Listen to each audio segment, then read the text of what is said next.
Welcome everybody to our new episode of Human Conversations. Hello. Today, hi Chelze. Chelsea's here with me, and Hello. today we're going to talk about self-care, which is very important. Self-care is always really important, but it is especially important right now with everything going on in the world. And we're going to talk about 5 different dimensions of self-care today, really looking at the different areas of our life and how we are attending to self-care in those different dimensions. So the first one I'm going to talk about today is physical. Physical self-care involves like fitness, sleeping habits, hygiene habits, different areas that you do to kind of manage stress. Medical checkups would fall under your physical self-care. So those kinds of things that we do to make sure our body is doing well and that we're staying healthy. Personally, I exercise pretty regularly. So I like to do videos on YouTube right now, especially, but I've actually always liked to do videos on YouTube. Personally, I like to do yoga with Adrienne. So she has some yoga videos that I really love. But recently, actually, I discovered a new, which is more energetic type of videos from the Body Project. And those are definitely more cardio based, and they definitely have been working me out recently. So those are the things that, and then I also like going for walks outside. But generally, I'm pretty good about going to the doctor regularly, and I've always been pretty on top of making sure that I stay healthy. I take vitamins, things like that, which I know a lot of people don't do that, and a lot of people struggle with that, and some people wait to go to the doctor till like they're literally like have passed out or something. That's not me. I'm much more proactive. Preventative. Yes, I am very preventative. How about for you, Chelze? So the physical part of self-care, because we're going to go through the 5 dimensions, for me, it's really important. In my experience, it has really helped me with my mental health. And when I say physical, I don't just mean like physical activity, but also physical rest. Resting is something we forget is so important in addition to like moving our body. Moving has always been something that's important to me. So recently with COVID and all the changes in the world, I actually started doing these IGTVs with Raimi. She's an Instagram public figure who models for Nike, and her boyfriend put up these free physical training videos that can last up to an hour. And then they sometimes do either they'll give you like EMOM trainings, which is every minute on the minute training, HIIT trainings, high interval intensity training. So anyways, I've been doing that every morning at 9 a.m. and I do it with my sister mostly. Sometimes we have different schedules, so we'll have to like do it on our own. But for the most part, that has been saving me during COVID so much, having that schedule, because it's something that I always can rely on. And I've noticed a huge shift for me and mood when I do it. Now it's gotten to the point where if I'd like, oh, I miss Raimi and Nate, but my physical self-care is really important for my mental health. That's a huge thing for me, because if I'm not engaging in that as much as I want to, but also as much as I need to, I do start to notice that I get sometimes into these like ruts, So Yeah. And then another form of physical for me is playing spike ball. That's a huge one, and yoga, of course. But the spike ball has been and then we juggle with the soccer ball too. So I try fun things where you don't know you're really moving your body, but you are. So. Yeah. I don't think it's necessarily about having like intense long workouts or necessarily working out all day or it's just about doing something active every now and then. But also just taking care of your body physically. Diet would fall under this too, not eating really unhealthy processed foods all of the time, Mm-hmm. you know, Mm-hmm. that will impact how your body feels.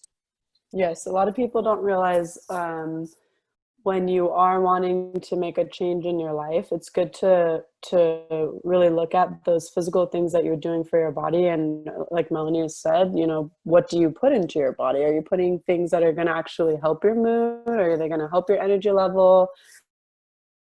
Help you be able to focus on things. Food is has a direct impact on us, and people don't remember that. It's something we actually sometimes take for granted. And our gut is a lot of what correlates with our mood as well. So if our gut isn't happy, most likely than not, we're not going to see ourselves being happy as well. So it's important to really kind of consider, what are we putting in, and then how are we releasing it? You know, is it turning into energy so that we can like move our bodies and things like that? Yeah, and tying that into sleep, you know, the caffeine consumption Mm. on your body, obviously, again, direct impact, right?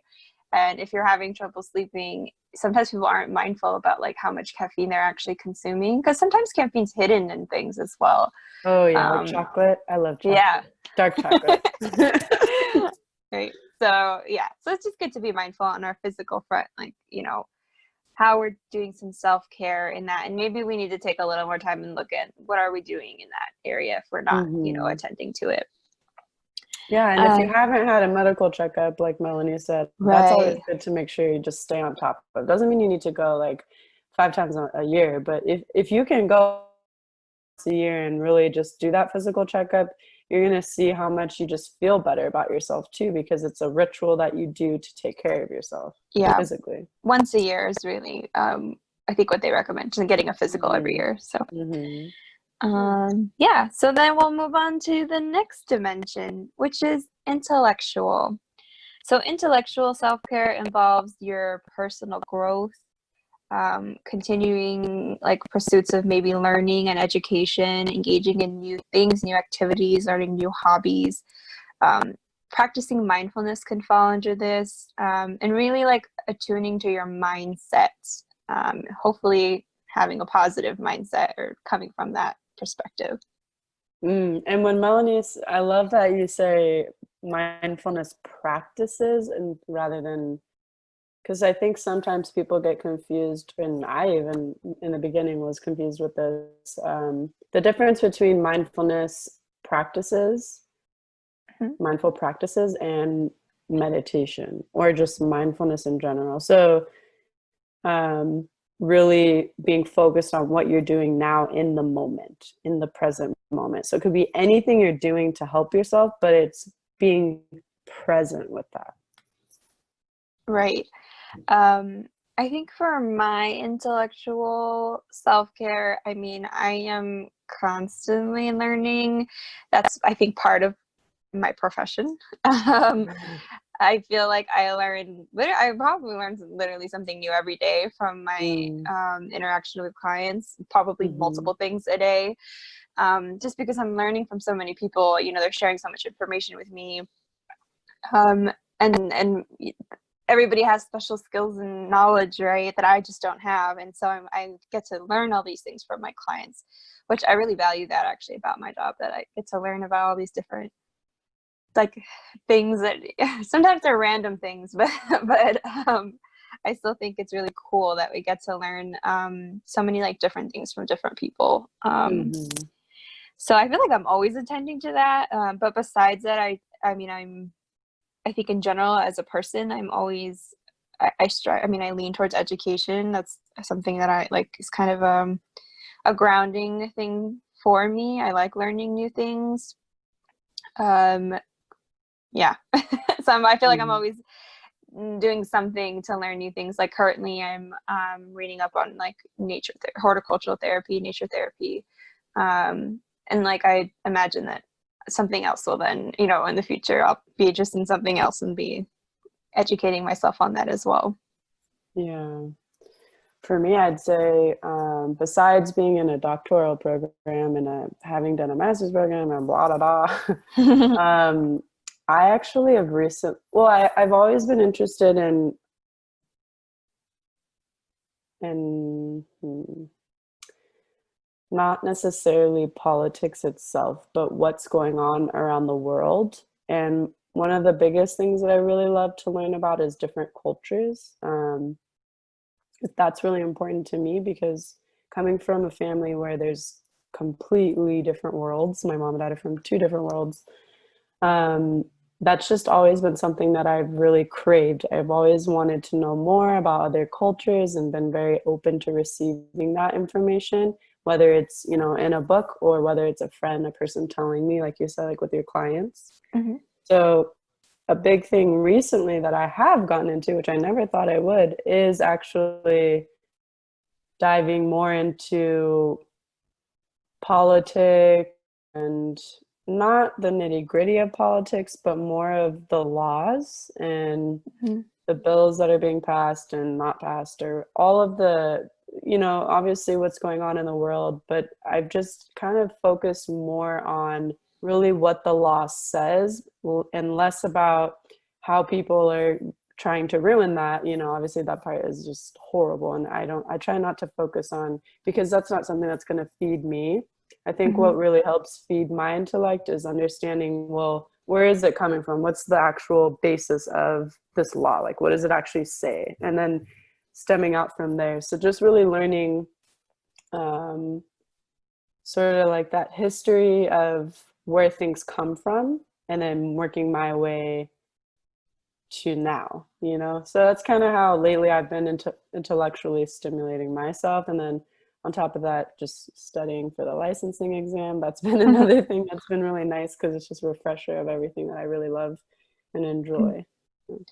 And just going off of what you said, which is the first thing I mentioned was like the last part of the intellectual dimension that I mentioned was having a positive mindset, and I think you kind of touched on that. Like, I think you and I both, at least try to always come from a positive mindset, and I think I don't know if that's our natural tendency or just our learned, efforts to go towards being in a positive mindset, but and resiliency, right. definitely. So we were not always in a positive mindset, but I feel like we do try, I think, to always, even when you come to me in a not so positive mindset, I feel like that triggers me to then be like, oh, I need to come at her from a positive mindset to help shift her back. Oh my gosh. And that's so true because, and obviously you do that with someone you really trust. You wouldn't do that with someone that doesn't have your back, you know? And I would say probably more often than not, I kind of come to you and initiate when I'm slipping on that because, I don't know what that has to say about us, but either way, I don't think that part matters. I think it's more of, it's nice to have someone that you can check in with, like they can kind of keep you in check as well. Yeah, help you with your intellectual self-care. Yeah. The next category is social. So social self-care involves having a supportive network of people that you can turn to when you need uplifting, guidance, or just someone to talk to. And social connection helps really create a sense of belonging and acceptance.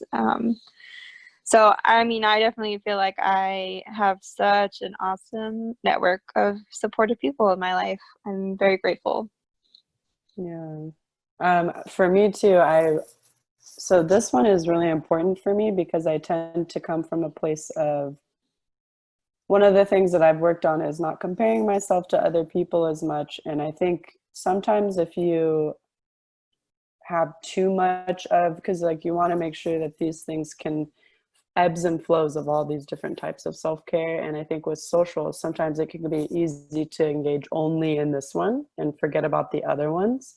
Right. And if I do too much of that, because surprise, surprise, I'm actually an introvert. A lot of people, they always think I'm an extrovert, but I'm more of an introvert. So I need the time to focus on the other dimensions of self-care other than just social, which is something I didn't learn until more recently in my life, like within the last 5 years, because I tend to really, really value what friends have to say and what other people have to say, which is partly why I'm passionate about what I do in my career. So I have to be mindful of how much I'm engaging in this dimension, because I need to also feed my soul, which is, we'll go into that as well. But Mhm. um, I am really grateful for that part of my healing, because I now have, someone like you, Melanie, and other friends in my life that really are there as like foundational people who I can really truly trust that they have my back, and not have to worry that they're going to kind of like influence me in a way where maybe I won't make the right decision. That's something I've had to kind of move into and really mature into for myself. So this one's a Yeah, really important one. it is. It's really hard for some people to if they're, thinking about it right now, like, I don't have that many people on my social, like, network, or, I Mm-hmm. need some attention to this area. It does take a little bit of courage sometimes to reach out and start to make these kind of connections. So I know me and Chelze are sending you our, good vibes in expanding yourself here. Mm. The next dimension is spiritual. So spiritual self-care involves the beliefs and values that help guide your life. This includes practices that help nourish your soul, seeking, understanding and exploring your spiritual life. Um, I don't really have I don't come from any particular religious affiliation. I was raised Catholic, and I have spiritual connection to that, but it's not necessarily the institutional version of Catholicism. But recently I've been doing this meditation on cultivating abundance, and I have really enjoyed actually the practice of meditation. And this is the first time I've ever done it with like a concentration of you're supposed to do it over 21 days. And I've really committed to it, and I'm almost done with the 21 days. So I'm pretty proud of myself, actually. Woo. But I've been feeling like it's somewhat of a spiritual kind of experience for me. So I've been enjoying it. Yeah, that's awesome. I think that's really neat. For me, I actually, so along with doing yoga, I also do Kundalini yoga, which for me is a very spiritual practice. In general, it's based off of philosophy. It's this like seeker of knowledge and truth, and that's the philosophy behind it. But for me, I also really love the fact that I get to engage in a sacred sister circle, which is 2 times a month. And we all kind of come together and we bring our own values and beliefs and spirituality into this circle. And we practice Kundalini yoga, and we do sharing time, and we connect on a deep spiritual level like that. And that's something that I'm really grateful I've been able to actually discover this group and this sisterhood, because when you can connect with people on that deeper level, in that sense, of Mhm. the feeling and sensations of being connected to the world and connected to people, and especially in a sisterhood like that, it's been it's actually been really life-changing for me and quite healing, because I never had that before in any means. And it's that sense of community that really helps as well. So that's kind of how Wow. I check in for self-care for spirituality for me. That's definitely like Yeah, hands down. Yeah, that sounds awesome. it's really nice. The last dimension is emotional. Emotional self care involves awareness of your feelings and emotions, dealing with stress, in a more of a positive manner if you can, cultivating a sense of compassion, especially for yourself and others, kindness towards yourself and others, and love for ourselves and others as well.